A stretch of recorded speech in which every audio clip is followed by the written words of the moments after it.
sebenarnya rokok itu pengaruh nggak sih ke kulit kita, ke rambut kita? Bisa share nggak fun fact-nya?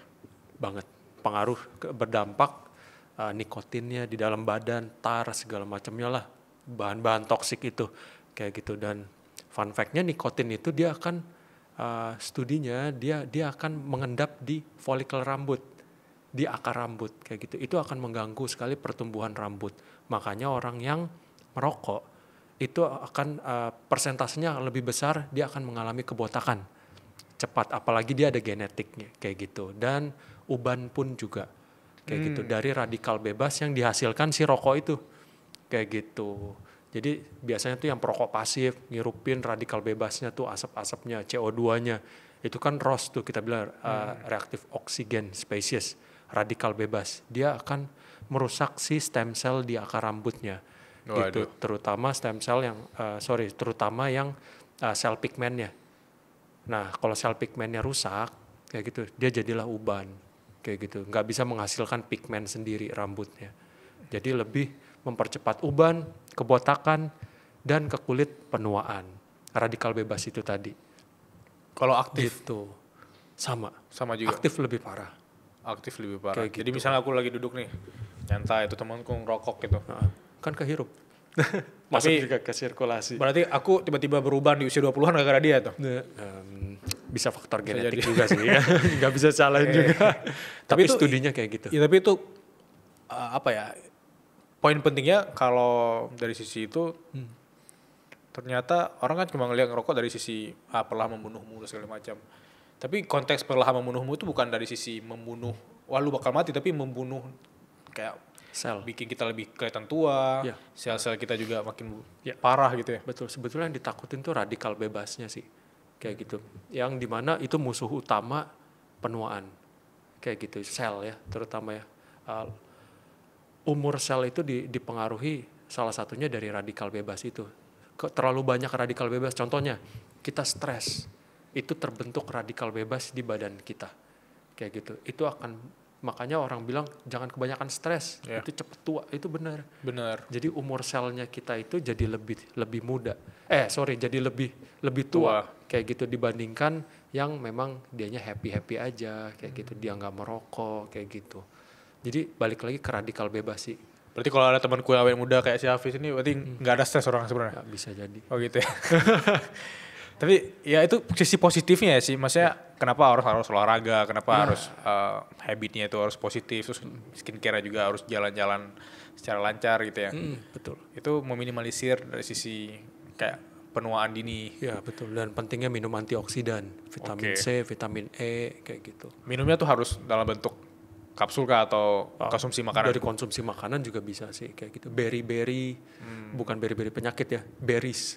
Berries ya. Kayak strawberries, blueberries, kayak gitu. Itu antioksidannya buat anggur, kayak gitu. Oke. Berarti dari sisi rambut, aku udah dapat insight menarik.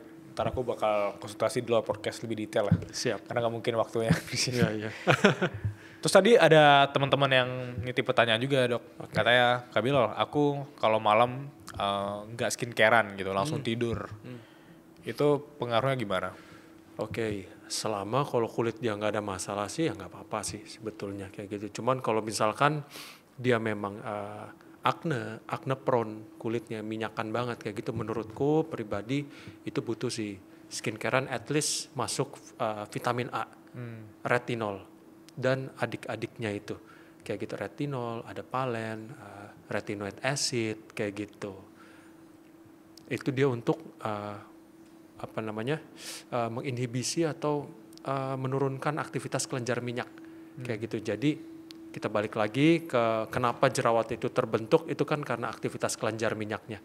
Jadi kita vitamin A masuk itu untuk menurunkan kelenjar minyak, aktivitas kelenjar minyaknya, dan juga memperbaiki regenerasi kulit. Jadi sel kulit matinya itu nggak terlalu banyak gitu. Jadi nggak kebentuk komedo dan jerawat gitu. Kalau aku kan emang nggak ngerokok dari dulu, tapi bibir aku nih agak gelap nih, Dok. Oke. Itu solusinya apa untuk bibir yang gelap dan kehitaman, terutama bagi teman-teman yang tidak pernah merokok? Oke. Kan bener aku bilang konsul nih ceritanya. Kalau yang nggak pernah merokok ya kayak gitu, itu penyebabnya dulu ya. Itu bisa karena genetik kayak gitu. Yang kedua karena paparan matahari juga bisa kayak gitu. Jadi kenapa ada tuh lipstick yang ada sun protection factornya, boleh dipakai. Boleh dipakai. Boleh Itu dipakai. bikin lebih cerah atau emang cuma mengatasi aja? Dia akan pertama dia akan melindungin semakin terjadinya kehitaman itu karena aktivitas sel pigmennya kita yang berespon terhadap ultraviolet kayak gitu. Jadi dengan ada pelindung ultraviolet atau SPF itu, jadi sel pigmen kita itu nanti lama-lama kayak udah nggak ada rangsangan dari luar, kayak ya udahlah tidur aja gitu. Jadi nanti dia akan cerah dengan sendiri, tapi dalam jangka waktu yang cukup lama kayak gitu, 1 bulanan, 1,5 bulan kalau rajin ya kayak gitu. Dia akan mengalami sel pigmen itu akan tidur kayak gitu. Yang kedua itu bisa kita bantu dengan peeling yang superficial kayak gitu.